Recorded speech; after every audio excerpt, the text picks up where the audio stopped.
O tema é o que está o título. Não sei se na sua Bíblia ela tem título. Geralmente a Bíblia de estudo ela tem títulos. A parábola dos 10 talentos, não foi isso? Que nós pregamos na quinta-feira. E eu tinha esquecido de falar para vocês algo que é muito importante. Muitíssimo importante.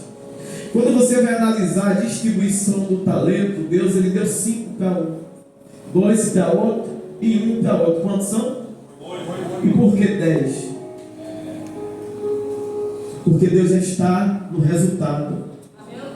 Deus já está no fechamento. Deus já está no cumprimento. Deus já está lá aonde Ele gerou a multiplicação. Por isso que a conta final é 10. Porque Ele vai ver quem conseguiu fazer 5 virar. Ele vai querer saber quem cumpriu a parábola. É uma espécie de um desenvolver de conta, no qual cada um tem que assumir responsabilidade para produzir um resultado específico. E o importante é o que? Produzir. A história é muito clara. Tem quem produz e quem não produz. E o do meio não é nem citado, não é nem tocado. Ou produz ou não, ou faz ou não, ou é ou não é. Amém? Então o que recebeu 5 saiu imediatamente e granjeou mais 5. 5 mais 5? Pronto. E aqui a gente viu por que eu fiz questão de voltar e falar acerca dos 10 talentos. Porque aqui você vai ver uma junção na entrega de Jesus, na questão do que ele estabeleceu lá, e aqui ele vai montando essa espécie de quebra-cabeça para quem é íntimo compreender tudo que ele está ensinando. Por isso que ele está dizendo: quem tem vai ter mais. Quem tem vai ter mais. Quem tem vai ter mais. E quem não tem, até o que não tem vai ser tirado. Viu que conta negativa também faz conta para Deus? Conta negativa também conta lá no céu. Mas eu não tinha nada, Senhor. Tinha. Aí tem a ver com o tipo de solo, com o tipo de como é que está o seu coração, como é que está o terreno do seu coração. Mas é notório que antes disso eu fiz uma leitura acerca de uma batalha que teve no céu. Essa batalha que teve no céu, uma classe específica de anjo batalhou contra as antigas serpentes, Satanás, o dragão e etc., representando Lúcifer. Qual o nome do anjo? Oi? E o que batalhou contra ele? Miguel e seus.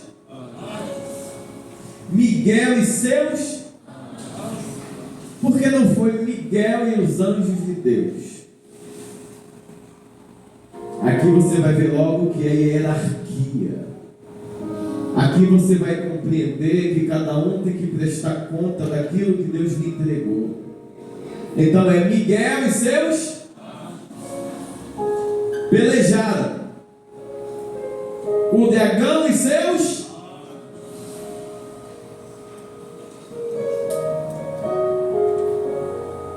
O dragão e seus anjos pelejaram, mas não prevaleceram. Eu fiz questão de falar isso. E eu sinto um regozijo no meu coração. Aleluia. Independente do tipo de guerra que você enfrentar, independente da situação característica, o que quer que você esteja enfrentando, ou tenha enfrentado nesses dias, nesses tempos, conhecendo muito bem o terreno do seu coração, que é muito bom e importante você ter ciência de reais consequências, porque eu sou merecedor, Reais consequências porque eu tenho feito plantios errados, e reais consequências porque eu estou em tratamento de Deus. E Deus sempre vai usar alguém. E até Satanás, quando está criando alguma situação, arbitrariedade para causar dano a você, ele só está sendo esse carrasco porque alguém autorizou. E quem autoriza tudo é o Todo-Poderoso, Criador dos céus e da terra. Então, não se assuste, não fique muito em pânico, porque até ele, para causar dano, ele tem que respeitar limite. Até ele, para ir em determinados níveis de afronta com você, ele tem que saber até onde ele pode ir.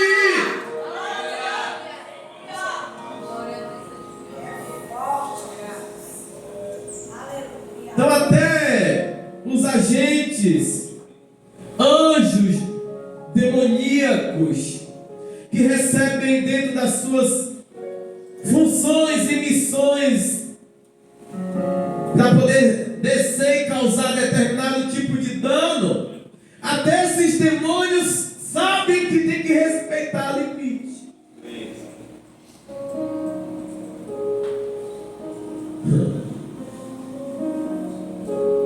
Você sabendo disso tudo e tendo certeza que a você, homem e mulher de Deus, requer, dentre muita coisa acerca que você tem que cumprir, existe para mim a mais importante, que é, diga qual? A obediência. A obediência é a regra de número 1. Só você aplicando na sua vida a questão da obediência, você já ativou a válvula de limite. E aí Satanás, ele achou que ia até o final com você, só que o céu botou uma linha, daqui você não passa, daqui você não pode. Por quê? Existe algo que ele assumiu responsabilidade, doa que doer, ele não tem rompido isso, extrapolado isso. Obediência. Obediência é algo, parece simples, mas não é, é muito profundo. Você pode resumir também todos os mandamentos, e conseguir cumprir todos só obedecendo. Você pode viver uma vida maravilhosa somente só. Eu posso estudar, eu posso jejuar, eu posso interceder, eu posso fazer tudo, mas o mais importante é você obedecer. Glória a Deus. Toda porfia, toda rebelião, todo princípio de causar dano, ele ativou o inverso da obediência. Ele começou a discordar de algo ou de alguém. Mas essa discordância não foi medido o grau de consequência que essa discordância poderia gerar, não para o todo, mas para ela como um todo. E aí ele esqueceu como é o terreno no coração dele. Por quê? Eu já passei muita plantação bonita que não produzia nada. Eu já passei muita plantação feia que produzia muito. Inclusive eu me assustei. Eu fui em um país por nome de Liechtenstein. É uma espécie de principado que você... Eu me lembro que eu desci na Suíça e alugamos um carro. E foi tremendo que nós passamos ali em torno de uns 6 a 7 países. Em todo o país, como eu estava com um português de Portugal, um amigo que eu conheço há 15 anos, Mário. Então ele fez questão de parar. Eu não gostava de fazer isso. Como ele, português, me incentivou, e a gente foi parando. E eu observei, eu cheguei lá em Liechtenstein no dia que estava o início de um frio, prestes a nevar, e as plantas estavam produzindo muito fruto, só que elas não tinham folha. Você ia em um pé de maçã, por exemplo, o pé super lotado de fruto e não tinha uma folha. E aí, se você fosse fazer uma pergunta, você ia compreender que o que importa é o resultado. Ah, mas ninguém está vendo, eu estou feio, mas está dando fruto.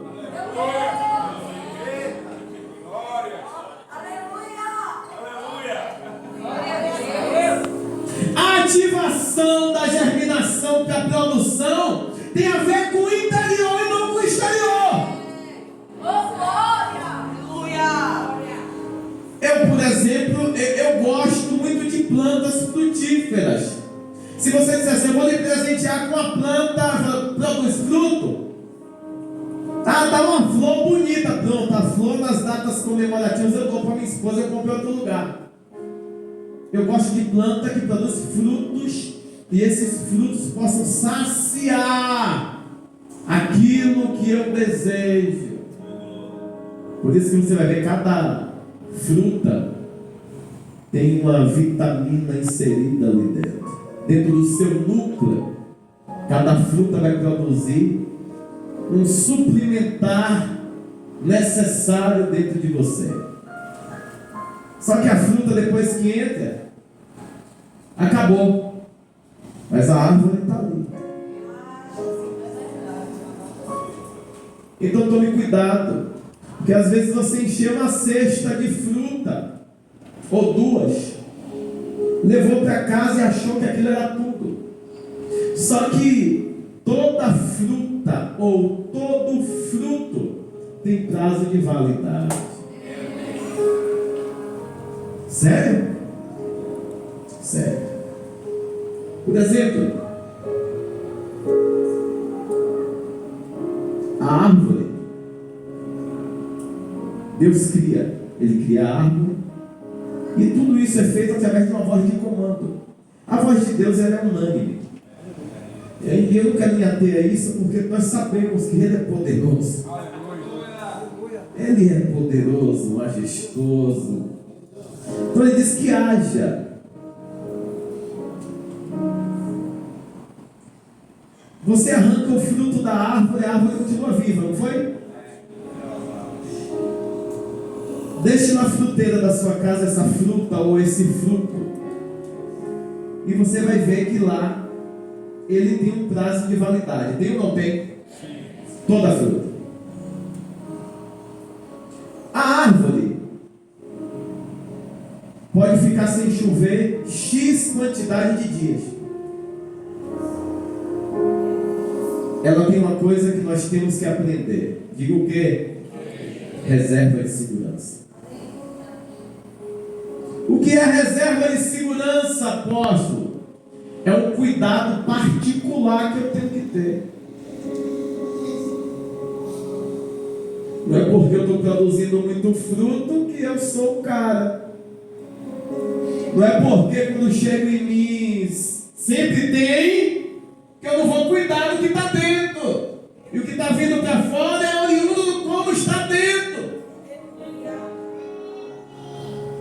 Aí tem duas situações. A primeira, o que está dentro é bom e eu me acomodo. Ou o que está dentro é bom, mas eu não estou contente, porque eu sei que o Senhor é fonte, é rio. E aí eu posso fazer esse bom e ir para uma outra linha de maravilhoso, extraordinário, magnífico, excepcional. Aleluia. Você vai ver que tem homens, eles têm sede de avanço, sede de fazer melhor amanhã do que o que ele está fazendo hoje. Ele amanhã, você acha que ele está cansado? Meu amigo, eu estou feliz demais. Por quê? Pô, não foi pesado não? Não, ontem foi o de ontem. O de hoje eu nem experimentei ainda. Aleluia. Ah, mas eu estou aqui cansado de ontem. Não, de ontem eu comi ontem. De hoje eu vou comer hoje. Para de pegar o peso de ontem e continuar gerando peso hoje, amanhã, depois. E o que é que o Senhor está falando? A parábola do semeador. Aí eu cheguei em um pé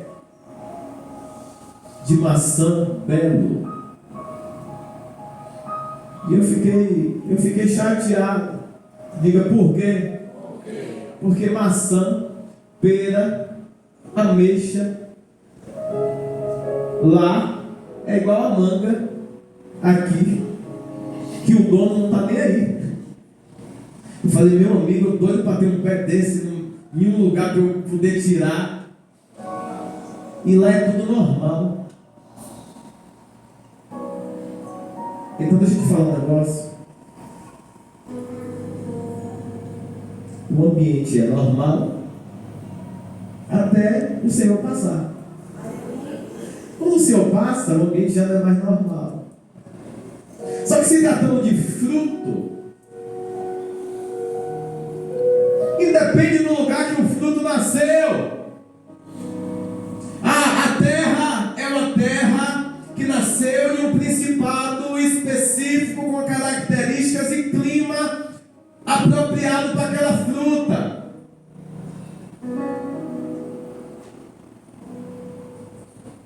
Por isso você não consegue produzir tudo.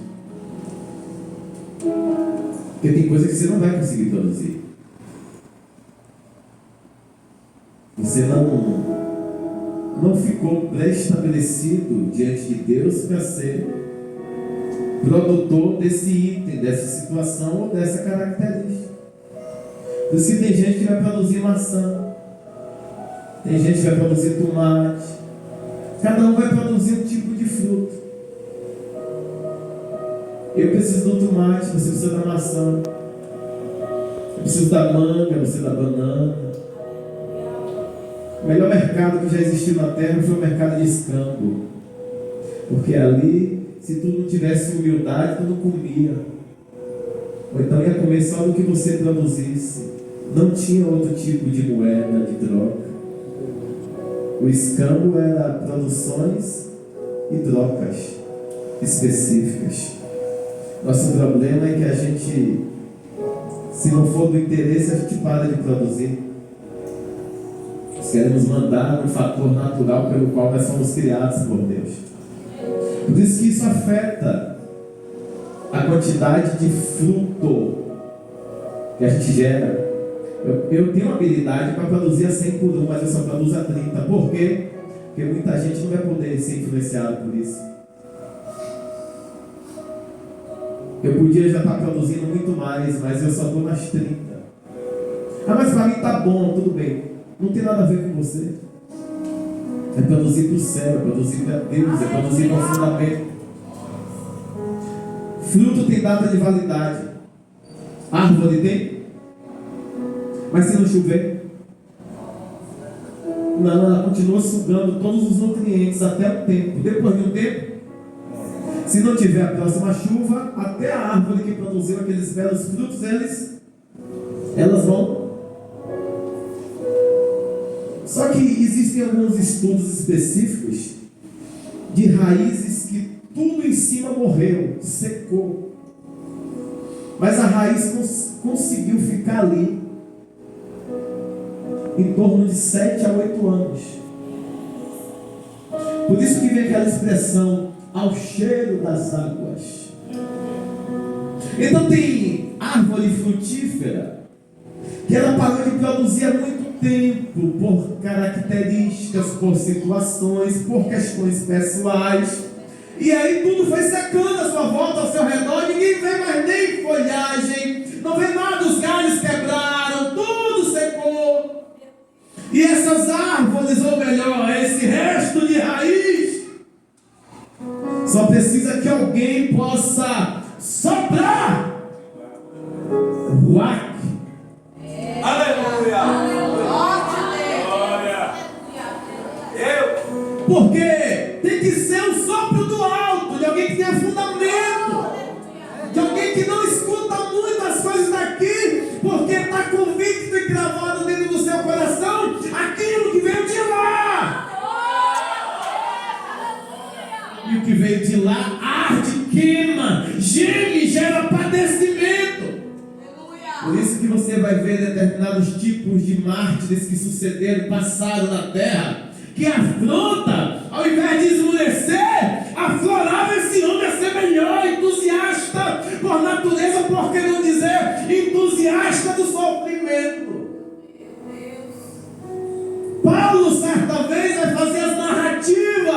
Ele diz: nas prisões, chicotada, chibatada, quase naufrágio, serpente na mão, arrastado, desenganado, foi tido como morto. Meu Deus! Mas existia um fundamento. Qual era o fundamento, Paulo? Certo dia, no caminho de Damasco, eu tive a maior experiência que um homem poderia ter. Um clarão. Eu estava no meu plano mais importante. É bom salientar. Eu estava no meu plano mais importante. Eu tinha preparado 7 cartas. Meu Deus! Essas 7 tem a ver com a perfeição. Então o plano de Paulo, ele era perfeito. Ele tinha que ir em 7 cidades. Nessas 7 cidades tinha 7 autoridades. Então ele tinha acesso a 7 autoridades pelo que ele representava ali dentro de toda a cultura. A fama dele, um homem coeso, um homem correto, um homem íntegro até para fazer o mal.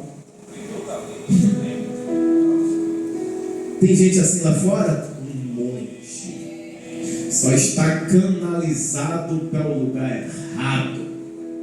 Precisa do ruach. Você sabe o que é isso? O sopro do Espírito. Precisa que...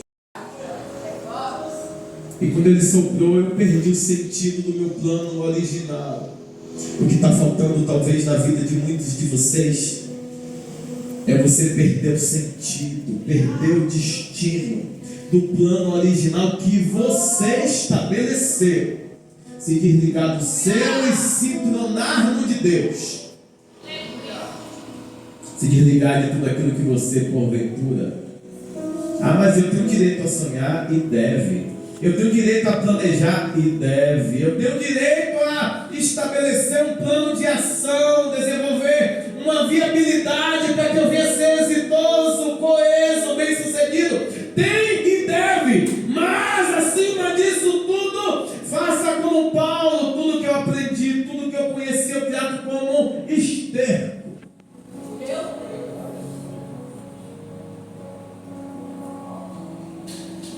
Ele recebeu o maior fundamento que um homem pode receber. Todo nível de perfeição, de busca, de ensino, de conhecimento em um todo, ele era conhecido pelo seu nível de exigência e perfeição no cumprir. Exigência e perfeição no cumprir. Exigência e perfeição no cumprir. Grave isso. Ele era conhecido pelo seu nível de exigência e perfeição no cumprir. Por isso que ele pega 7 cartas, ele vai no caminho. Alguém no céu descobre que o plano agora é perfeito de Paulo, ou melhor, Saulo, né? Saulo de Tarso.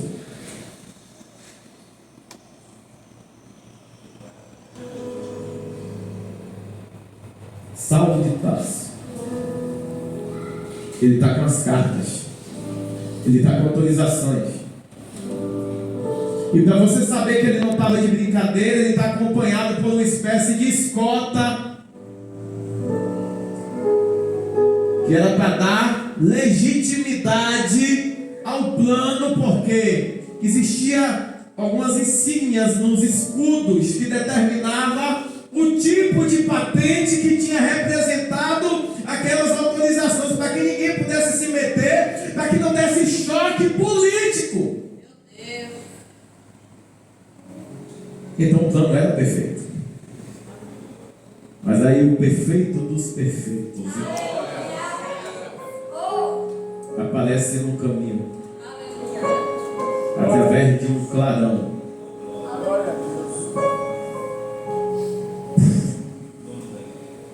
O dono da igreja.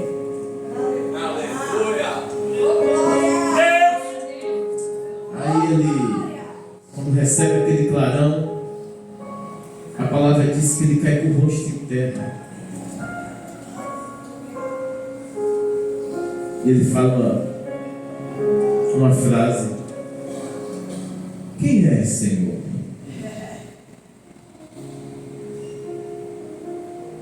Quando você vê que o nível de perfeição é maior do que o seu, quem é líder sabe bater continência e exercer humildade para ele cair com o rosto em terra. Não somente por causa da cegueira, mas é porque tinha que ser um parar do alto para fazer aquilo que fez nele. Observe que o Senhor lhe diz assim: Saulo, Saulo, por que você me persegue? Quem é? Quem é que está falando comigo?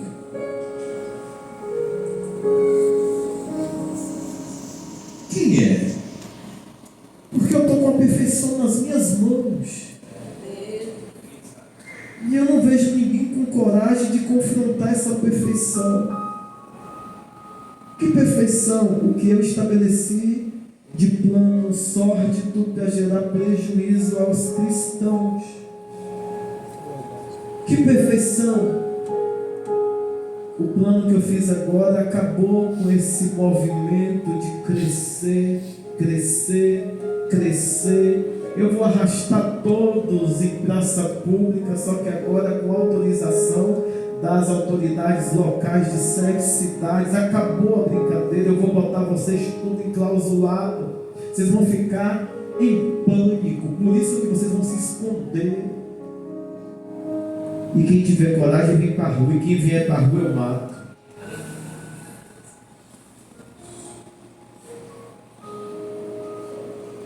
Antes da carta ser editada e as autorizações emitidas, a informação vinculou em todos os lugares, sabia? E quando se veiculou essas informações em todos os lugares, só a notícia de saber quem era que estava à frente já fez com que todos eles se escondessem dentro das suas casas. Você consegue imaginar, meu irmão e minha irmã, o tipo de notoriedade que tinha Saulo? Só que agora ele está no caminho. Ele está cego. E por que ele está cego? Ele está cego porque o motivo está errado. E se o motivo está errado, alguém tem que provar para você que você está cego.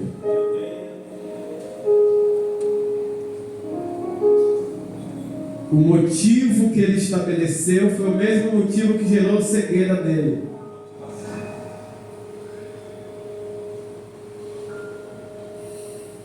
E aí ele fala: o que é que eu tenho que fazer? Vai numa rua que se chama Direita. Lá vai ter um servo meu. Qual o nome dele? Oi? Ananias. Enquanto está tendo essa espécie de diálogo, aí é tremendo porque o céu é tridimensional.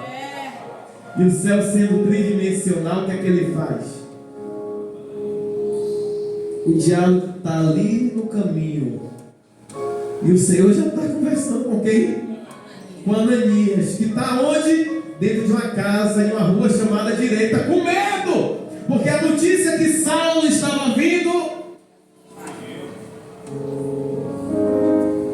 Aí o Senhor fala para ele: ó, está vindo uma pessoa cega aí. Quem é, Senhor? O menininho, aquele que gosta de brincar com vocês, de afrontar, bater, arrastar. Fala: ah, meu Senhor, um dos motivos pelo qual nós estamos aqui presos é porque a carta dele já chegou antes de ser liberada. Porque notícia ruim é assim: sopra, chega. Uma notícia ruim, 1000 sabem no primeiro dia. Uma notícia boa se arrasta, vai de bengala. A notícia boa vai de bengala, a notícia ruim vai de Ferrari. Meu Deus! Que é para acreditar valor, o povo gosta, né? Ele fala, Senhor, não. Ele falou, eu ceguei ele num caminho. E eu provei para ele que o motivo dele, por mais que ele tenha estudado, aprendido, dedicado, eram os motivos fúteis, errados. E eu não chamei ele para isso. Ou melhor, eu estava treinando Saulo com Gamaliel. Eu estava treinando, só que ele não sabia, porque eu sim sou soberano. Vocês são fruto de nada de validade.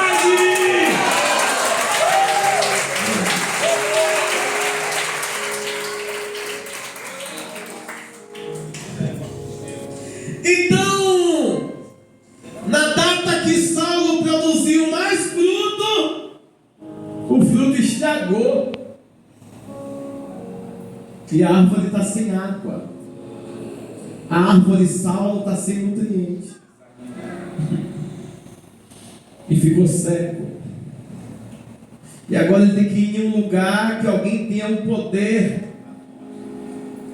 de exercer a cura necessária para que ele viesse cumprir o real propósito pelo qual o Senhor o criou. Muitos de nós vivíamos lá fora tanto tempo, fazíamos asneiras, atrocidades e achávamos que éramos o tal. Até um dia a válvula dá problema.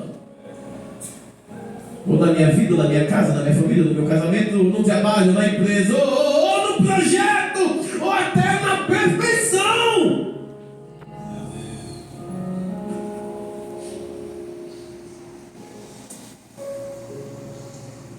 Aí o Senhor fala algo interessante, mas para mim ele é uma joia rara. Porque ninguém está compreendendo que lá fora os carrascos estão treinando os melhores líderes que vão servir nesse exército. Meu Deus! Só que quem está no exército não entende.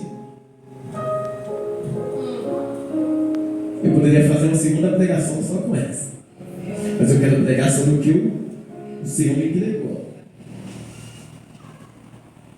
Então, como entender que o que chegou agora estava sendo treinado a serviço de Deus, sem nem ele saber, e até a perseguição que ele estava fazendo ao povo de Deus era um ensaio para saber quem era esse Deus, que o povo, mesmo sendo perseguido, continuava adorando a ele.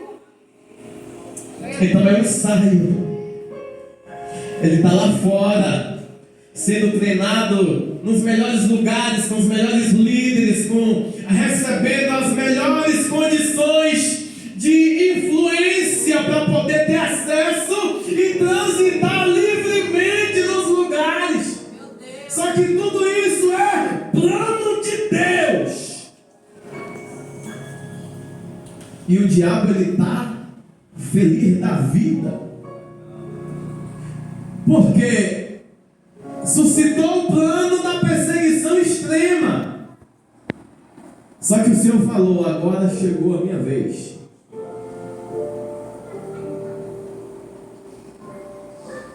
Ele é joia rara para mim.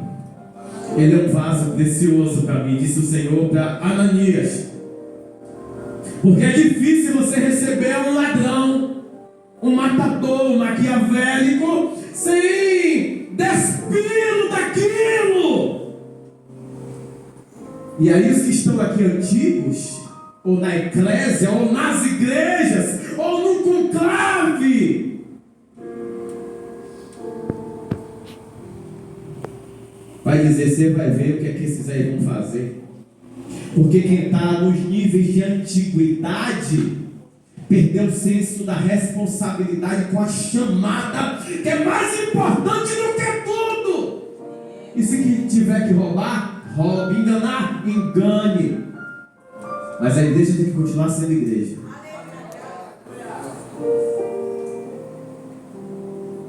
E às vezes até esses que chegam novatos na igreja com níveis aflorados de mentira, engano, destruição, são as pessoas que lá na frente vão virar os melhores soldados. Só precisa de um cara macho para poder estar com ele, operando esse joystick da condução, da transformação do caráter, remoldando ele para o princípio. Ananias não queria. Senhor, agora lá vem, esse cara vem para cá, olha a fama desse cara, eu mesmo tenho medo dele. O Senhor fala, é porque você não sabe nem quem é você ainda. Eu dei um problema a ele, Ananias, eu dei a solução a você. E eu preciso montar esse quebra-cabeça. Mas você quer um motivo, né, Ananias, para saber o porquê que você deve ajudar ele. Eu vou te dar um motivo. Importa que ele padeça das mesmas aflições que ele fez. Importa que ele sofra as consequências de todas as maldades que ele fez. Aí convence Ananias. Parece que o ser humano ele vai para um nível que ele precisa de uma recompensa emergencial antecipada para produzir a bem-aventurança, meu irmão. Aí ele vai, recebe, cura. Já sabemos a história. Saímos agora dele. O homem que jogou tudo que tinha no lixo e tratou como fezes, tratou como esterco. Voltemos agora para um homem por nome de Senhor Jesus Cristo de Nazaré, o Messias, o Mashiach. Ele começa a ensinar o povo, a multidão vem, uma multidão absurda. Só que não é uma multidão para adquirir conhecimento. Não é uma multidão para poder manifestar dos dons, cura, poder. É uma multidão que só quer amotinar, só quer estar ali pressionando, movimenta as coisas. Mas quando você pergunta, você entendeu o que aconteceu?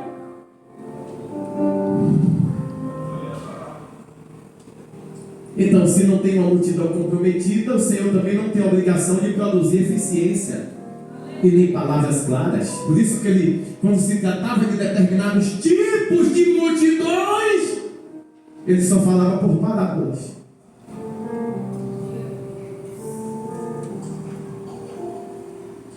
E a parte vexatória, que para nós seria inadmissível.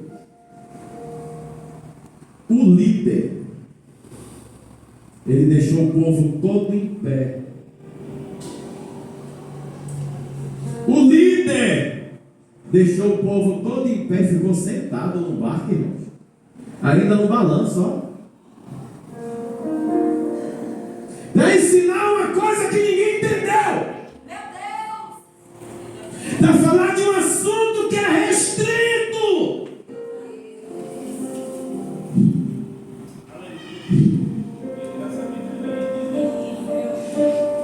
Só que ele está dizendo algo que era cultura local, era uma cultura de agricultores, era uma região próximo da Palestina.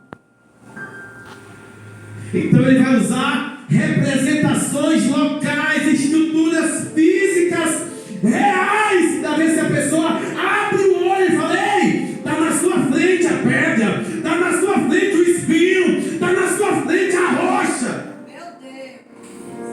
Mas isso tudo que vocês estão aqui ficando doido é porque é para se cumprir o que foi profetizado pelo maior profeta messiânico que surgiu em Isaías. Tem os olhos, mas tem os ouvidos, mas vocês são povo de coração.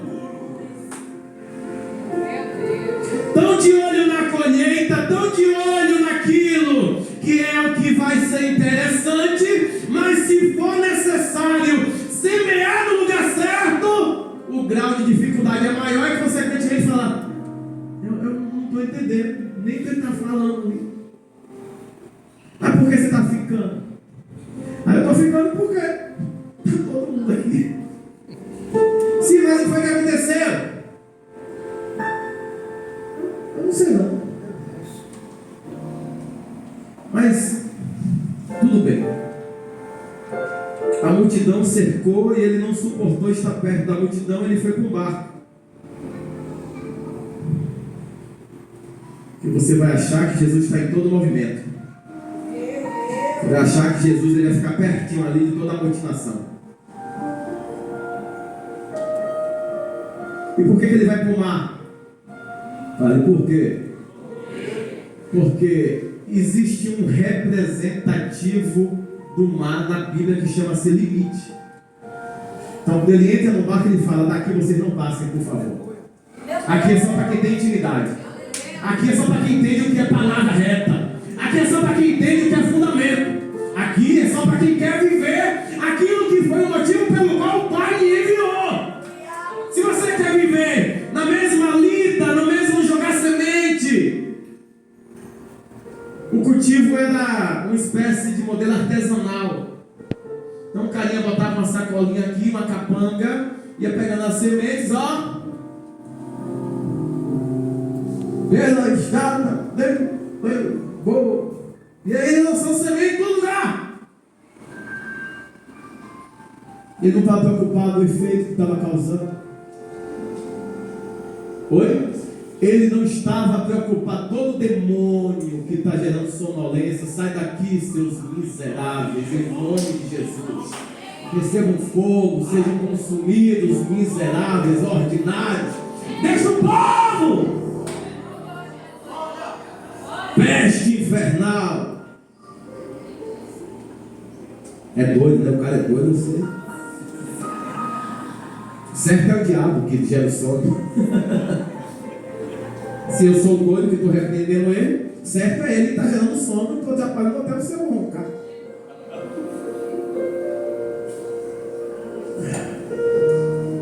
Olha, essa parábola é muito profunda. E eu falo demais. Mas eu falo com fundamento. Eu procuro passar aquilo que o Senhor está me entregando. E eu estou gemendo para poder entregar. Porque para mim tem que ser dessa forma. Compreenda que o Senhor ele faz uma explanação rasa para o povo. Quando ele termina de fazer a explanação rasa para o povo, diz a palavra que os discípulos se amotinam pertinho dele e fazem uma pergunta para ele: por que o Senhor fala só através de parábola?